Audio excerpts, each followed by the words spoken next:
Hello everyone, my name is Keely. Welcome to my channel. Welcome back if you've been here before, and welcome to episode 3 of TBR Take Down. So for this episode of TBR Take Down, I decided to make the theme short books. So I'm going to be reading 3 of the shortest books on my TBR. I felt like this was a perfect way to open up the new year. You get some short books off and you get your momentum going. So let me tell you about the 3 books I have on my TBR. So the first book I have is Layla and the Blue Fox by Kieran Millwood Hargrave, and this is actually based on a true story. So we follow 2 characters, a fox and a little girl named Layla. Now the fox that we follow is making this monstrous trek across the Arctic, and he is traveling thousands and thousands of miles, and this apparently is true. There was once upon a time a fox that traveled from like Europe to Canada or something, and he like walked. I don't know how it happened, but I definitely want to do more research on that. And then the little girl Layla we follow is going on a quest to find her lost mother. So when I opened this up, it actually says, if I can find it, it says based on a true story. Let me find it. Can't find it. Based on the true story of Anna, the Arctic fox who crossed a continent. So I think the Arctic fox's name is Anna, so it's gonna be really cool to see this character that's a fox, but it's also based in truth. So I'm really interested in that. I've also read one book from this author before, and she made it onto my best books of 2022 with Julia and the Shark, and it was hard-hitting, it was heartbreakingly beautiful, and so I'm expecting nothing less from this. The next short book on my TBR is The Maze Cutter by James Dashner. Now this actually takes place, I think, like 73 years after the events of The Death Cure, which is the last book in the Maze Runner series. And so this one I believe is about the survivors after the events of that series. I don't want to spoil it in case you haven't read it, but it's interesting because we do get glimpses of characters we met in that series. So it says they know all about the history of the Gladers from the Book of Newt, already crying, and Tales from Old Man Frypan. Oh my gosh, it's gonna be so nice to hear about these characters that I grew to love. I feel like not a lot of people are still reading Maze Runner books, but I will read anything James Dashner writes in this world. It's also so incredibly short, so I'm interested in what kind of story he can tell in such a short book. And the last book I have for this TBR is Find Me by Anne Fraser. Now this is actually a serial killer book, and we follow famous serial killer. He is convicted, Benjamin Fisher, and he has finally offered to lead the FBI to his elusive graves of his victims that no one has ever been able to find. But Benjamin's only requirement is that his daughter, who is also an FBI profiler, has to come along. Now him and his daughter do not talk. She is estranged from him, and I believe her childhood was obviously very traumatic because her father was a serial killer. So I'm interested to see what this story tells, and I feel like it's gonna be really dark and kind of like a thrilling, maybe horrifying story. So these are the 3 short books that I have for TBR Takedown. I'm really excited to get my year started off right, and hopefully I love all of these books. They're all 5-star predictions for me. I feel like if I had to choose the order that I'm gonna like them in, I would choose Layla and the Blue Fox as number 1. Like, that's my number 1 because I have such high hopes. And then Find Me would be number 2. And then probably The Maze Cutter would be number 3 because I have loved some of the books and then I have not liked some of the books. So we'll see how it goes. But yes, I'm very excited to start. I'm going to start with Layla and the Blue Fox because I feel like my first book of the year, I just really want to hit a home run, and I feel like this is going to do it for me. So today is actually January 1st, Sunday, so I have sprints later with Liv and a bunch of other girls. It's going to be on Liv's channel from Liv's library, so I will leave her channel down below. So hopefully you joined in on those sprints. It's going to be so much fun. I'm going to be meeting a lot of these girls for the first time, and I'm hoping to tackle this book, so I will definitely update you and let you know how it goes. Okay, we are still on sprints and I'm having so much fun. Honestly, it's great. But I wanted to update you because I have read 100 pages of Layla and the Blue Fox while on sprints, and this is messing with my white balance so bad. But I can tell you a little bit more other than the generic synopsis. So the little girl we follow, Layla, she is actually a Syrian refugee and lives in London now. And her mom, and her aunt and cousin came over from Syria. But 6 years ago, her mom left her to go to a job in Norway, so Layla feels very abandoned by her mother because she hasn't seen her in 6 years. On the other hand, the blue fox that we follow in here is actually a winter Arctic fox, and he is named Miso. And the author's note actually tells you that Miso's journey, as incredible as it is based on a real crossing made by an Arctic fox. The scientists who tracked her called her Anna. Anna walked over 2,000 miles in 76 days, making it the longest and fastest fox migration ever recorded. So in this book, Layla is leaving London and finally going to see her mother in Norway, as her mom is actually studying this fox and the journey it's taking. So it almost seems like Layla and the fox can really relate to each other because they both feel so alone in their journeys of life. And this is just, once again, beautiful. I knew it was going to be beautiful, but also the way this book is made. I'm going to try to show you some of the pages. There are some overlays like placed in here. So like clear pages that if it's on one side, it shows like one thing, and then if you flip it to the other, it shows a different thing, and it's just really well made and beautiful. I've seen like 3 of those overlays so far. So here's a good example. This page is talking about this whale in the water, and then you flip the overlay and now it's on this side. Like, I love how this is made. It's absolutely stunning, absolutely beautiful, and I'm having a great time. And I expected it to be beautiful, and it is, and I expected it to be hard-hitting, and it is, because we see this little girl, Layla, and throughout her head, she's like, why is my mom trying to act like everything's normal, but she left me? Like, why did she leave me? And also the journey of the fox. The chapters, or the pages we get of the fox's journey are just beautiful. Like, I'm trying to show you good pages in this. I feel like I'm not doing a great job, but look at that. Stunning. So I'm gonna hop back on sprints, read some more, and hopefully finish this today. Okay, I know you've seen me in 3 different outfits today, but I promise you it is all the same day. And I just finished Layla and the Blue Fox, so I finished my first book of 2023 on January 1st, and like I expected, I cried. This was beautiful and heartbreaking and also hopeful. Like, there was a hopeful note to it. I also love how we get the perspective of a child but also a fox, and their journeys are essentially the same, and the meanings of their stories are also the same. So let me read you something on the author's note. I wish I could read you the whole author's note, but that's too long. But the last paragraph says, "But just like Layla finds out in this book, many more of us need to raise our voices and fight for people's right to live where they choose. Being born in a peaceful country is only a matter of luck. No one is better than anyone else because of where they are born." Wow. So this book also deals with the topic of immigration and how difficult it is for some people, especially when they are fleeing from a war-torn country, to find safety, and people don't want them in their home countries because they don't belong there. No, people should be allowed to live where they please, especially if it's for safety and life and well-being. So like I said, Layla and her family are Syrian refugees, and so a lot of the story is also Layla coming to terms with that and remembering what it was like immigrating over to the UK and how difficult that journey was, and coming to terms with why her mom had to leave and what that meant for their relationship.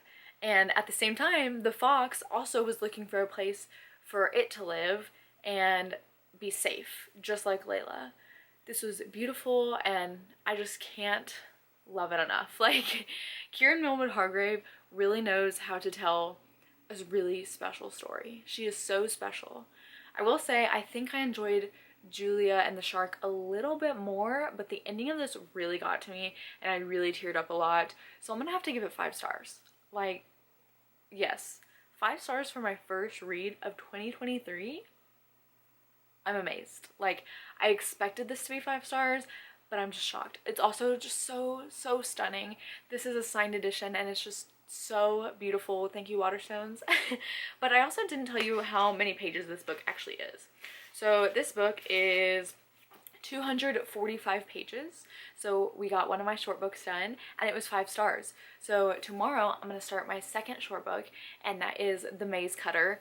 It is over here. Can you see? It's back there. And I don't feel like getting it. So I'm going to start that probably tomorrow. I don't know if I'll read any more tonight. I kind of have a headache. But oh yeah, and sprints went so well. They were so much fun. I had so much fun meeting all those girls. It was a great time. And I read so much of my book during it. But yeah, so tomorrow I will probably start The Maze Cutter. I don't think I'll start today. But if I do, you'll find out in the next clip.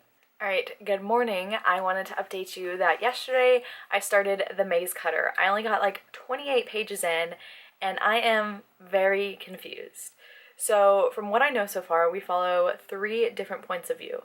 We follow a woman named Alexandra, a boy named Isaac, and another boy that is called the Orphan, but he named himself Minho. Which, if you've read the original series, there's already a character named Minho. So when I saw his name pop up, I was like, James, why are you naming two different characters Minho? And it kind of explains it in here, but still I was like, I'd rather just call him the Orphan.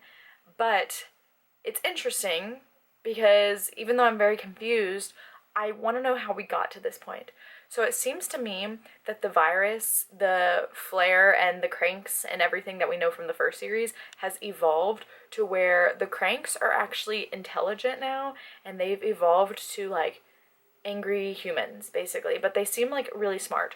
So it seems like Alexandra actually has the flare, and she was previously a crank, and so we see like flashes of anger or violence in her, which is really interesting to see how the cranks turned into like these zombie-like beings to now they kind of have intelligence. So I don't know how we got there.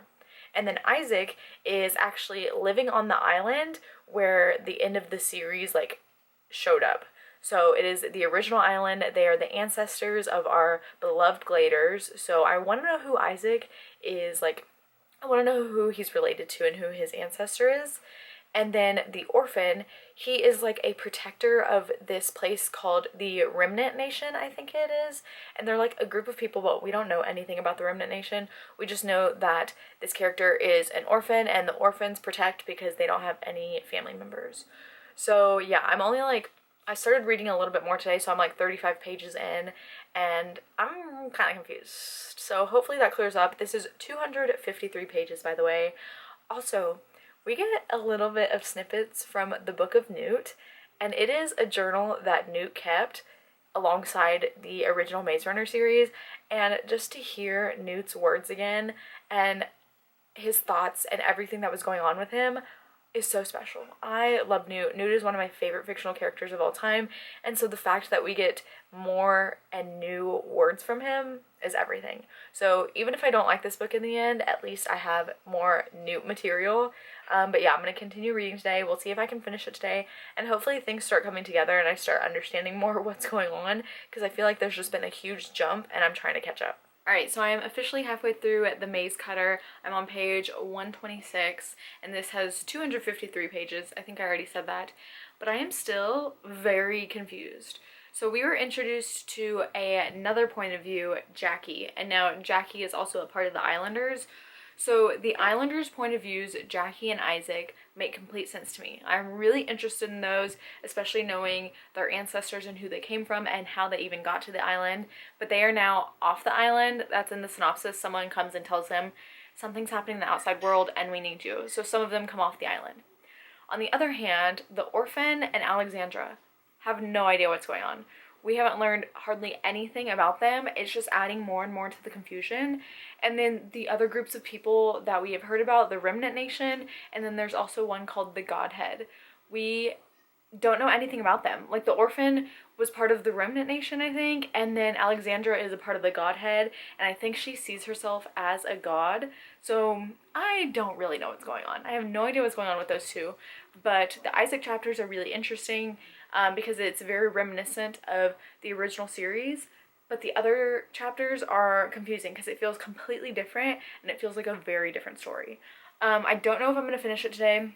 I have like 125 pages left, something like that, so I could finish it today, but I don't know if I will because I kind of want to watch some TV. I just watched an episode of a K-drama I'm watching. It's called She Would Never Know. I just watched episode 2, so I might watch more of that, but I also might finish this. We'll see.